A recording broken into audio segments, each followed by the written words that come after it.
नमस्कार दोस्तों, रिपब्लिकन समाज news the voice of Republic country इस यूट्यूब चैनल पे आपका हार्दिक स्वागत है। दोस्तों, इस न्यूज़ चैनल के माध्यम से हम आप तक ऐसी कई खबरें पहुंचाएंगे जो मीडिया जगत में दिखाई नहीं जाती। उसी के साथ साथ हम डॉक्टर बाबा साहेब आम्बेडकर के शिक्षा और विचारों को आप तक पहुंचाने का पूरा कार्य करेंगे और कोशिश करेंगे कि उनके विचारों को आप तक पहुंचा सके, जिससे आप उनके शिक्षाओं से प्रेरणा लेकर अपने जीवन को उन्नति की ओर ले जा सके। देखते हैं आज उनका यह पहला विचार इस वीडियो का। डॉक्टर बाबा साहेब आम्बेडकर का कहना है कि राजनीति में हिस्सा न लेने का सबसे बड़ा दंड यह है कि अयोग्य व्यक्ति आप पर शासन करना शुरू कर देता है। दूसरा विचार बाबा साहेब का यह है कि मैं एक समुदाय की प्रगति को उस प्रगति की डिग्री से मापता हूं जो महिलाओं ने हासिल की है।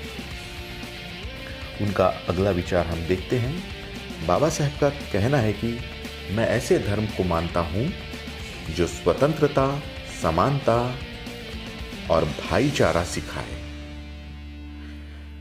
उनकी नज़र में धर्म की मान्यता यह थी कि धर्म स्वतंत्रता देता है, ना कि गुलामी। धर्म समानता देता है, न कि असमानता। और धर्म के द्वारा भाईचारा बढ़ता है समाज में, ना कि भेदभाव। अगला विचार डॉक्टर बाबा साहब का यह है कि संविधान केवल वकीलों का दस्तावेज नहीं है, बल्कि यह जीवन का एक माध्यम है। अगले विचार में बाबा साहब यह कहते हैं कि कानून और व्यवस्था राजनीति के शरीर की दवाएं हैं, और जब शरीर बीमार हो जाए तो दवाइयों को अपना काम करना चाहिए।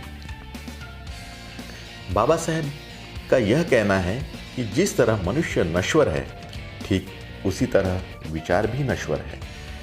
जिस तरह पौधे को पानी की ज़रूरत पड़ती है, उसी तरह एक विचार को प्रचार प्रसार की ज़रूरत होती है, वरना दोनों मुरझाकर मर जाते हैं। दोस्तों, इसीलिए इस YouTube चैनल के माध्यम से हम डॉक्टर बाबा साहेब आम्बेडकर के अनमोल और अद्भुत विचारों को और उनके जीवन कार्यों को आप तक पहुंचाने की कोशिश कर रहे हैं, ताकि उन विचारों के द्वारा समाज में उन्नति मिले और हमारा देश आगे बढ़े। बाबा साहेब यह कहते हैं, शिक्षा पुरुष और स्त्री सभी को समान रूप से मिलनी चाहिए और दोनों का शिक्षा पर समान अधिकार है। बाबा साहेब का यह कहना है कि हमें जो स्वतंत्रता मिली है, उसके लिए हम क्या कर रहे हैं। यह स्वतंत्रता हमें अपने सामाजिक व्यवस्था को सुधारने के लिए मिली है, जो असमानता, भेदभाव और अन्य चीज़ों से भरी हुई है, जो हमारे मौलिक अधिकारों के साथ संघर्ष करती है। बाबा साहेब का यह साफ साफ मानना है कि मंदिर जाने वाले लोगों की लंबी कतारें जिस दिन पुस्तकालय की ओर बढ़ेगी, उस दिन मेरे इस देश को महाशक्ति बनने से कोई रोक नहीं सकता।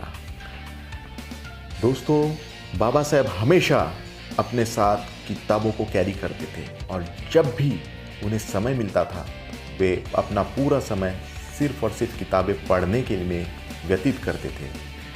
और इसीलिए अगले लेख में हम देखते हैं कि बाबा साहेब के बारे में जो कहावत है, जो अंग्रेज़ लोग कहते थे, वो क्या कहते थे। मिस्टर जॉन मुंथर ने अपनी पुस्तक इनसाइड एशिया, जो 1938 में लिखा है, कहा है कि डॉक्टर आम्बेडकर का निजी पुस्तकालय व्यक्तिगत पुस्तकालय में संसार में सबसे बड़ा था।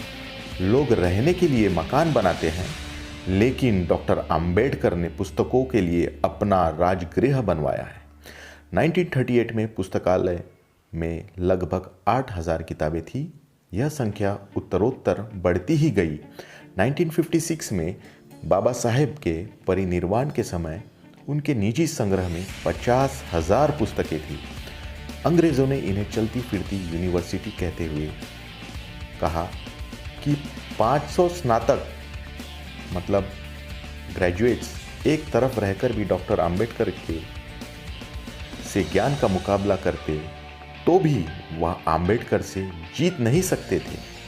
बाबा साहब आजन्म विद्यार्थी रहे, मतलब वो अपने अंतिम क्षण तक सिर्फ विद्या का अर्जन करते रहे, पढ़ते रहे और सीखते रहे और ज्ञान का अर्जन करते रहे। बाबा साहब का यह कहना है, लोग मुझसे इसीलिए नहीं डरते कि मैं विद्वान हूँ, इसीलिए भी नहीं डरते कि मैं ज़्यादा पढ़ा लिखा हूँ, मुझसे इसीलिए भी नहीं डरते कि मैं बड़े समुदाय का प्रतिनिधित्व करता हूँ। लोग मुझसे इसीलिए डरते हैं कि मैं शीलवान हूँ, चरित्रवान हूँ और स्वाभिमानी हूँ। मुझे खरीदा नहीं जा सकता। मुझे और मेरे विचार को आप खरीद नहीं सकते। बाबा साहब यह कहते थे, सूखी रोटी के बदले अपने मानवीय अधिकार बेचना बंद कर दो। अगर तुम अपने बच्चों को खुद से बेहतर नहीं बना सकते तो तुम्हारे और पशुओं में क्या अंतर है। इसीलिए दोस्तों, हमें हमारी जनरेशन को, हमारी अगली पीढ़ी को हमसे भी बेहतर बनाना है। आगे बाबा साहब कहते हैं, योग्यता से जियो। अपने स्वाभिमान को खोकर जीवित रहना अपमानजनक है। जीवन में स्वाभिमान अति आवश्यक है। इसके बगैर मनुष्य शून्य है। सम्मान के साथ योग्यता से जीवित रहने के लिए मनुष्य को तकलीफ से गुजरना पड़ता है। कठोर और निरंतर संघर्ष से ही मनुष्य को शक्ति, विश्वास और मान्यता उपलब्ध होती है।